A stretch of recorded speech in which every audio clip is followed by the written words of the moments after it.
మరి మిథున్ రెడ్డి గారు ఎలాంటి ఇబ్బంది అయినా కూడా ఎదుర్కొంటాడు తప్ప నాకు ఆ సౌకర్యం కావాలా ఈ సౌకర్యం కావాలా అని చెప్పే వ్యక్తి కాదు. ఇప్పుడు కూడా ఆయన ఏం కూడా నాకు చెప్పలేదు. అయితే ఇక్కడ ఉన్న పరిస్థితుల దృష్ట్యా అక్కడ ప్రభుత్వం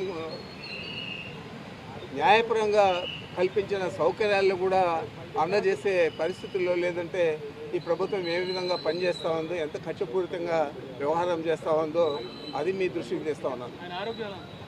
ఆయన బాగున్నాడు, సంతోషంగా ఉన్నాడు. సార్ 3 పూట్ల భోజనానికి ఇంటి భోజనానికి ఒప్పుకున్నారా? రూమ్లో టీవీ అలాంటిది ఏం లేదు. 3 పూట్ల భోజనం లేదు. ఒక పూట భోజనానికి ప్రభుత్వం అదే న్యాయస్థానం అది పర్మిషన్ ఇచ్చింది కాబట్టి ఆ విధంగా అలో చేస్తారని నేను అనుకుంటా ఉన్నాను. ఇప్పటికైతే ఏం లేదు. ఈరోజు ఏమన్నా చేస్తారేమో తెలియాలి. పార్లమెంట్ సెషన్ ఖచ్చితంగా నేను చూడాల్సి ఉందని చెప్పి అందులో పొందుపరిచారు. అంటే అది వెసులుబాటు తీసుకుంటారంటారా? చూడాలి, ఎంపీగా ఉన్నారు కాబట్టి ఈరోజు చూడాలి. ఒకవేళ కనుక నిబంధనలకు ఒప్పుకోకపోతే అంటే ఏ రకంగా ముందుకు వెళ్ళిపోతారు? ఒక ప్రజాప్రతినిధి నిబంధనలు మీరు వెళ్ళారు, మళ్ళీ న్యాయస్థానాలనే ఆశ్రయిస్తాము.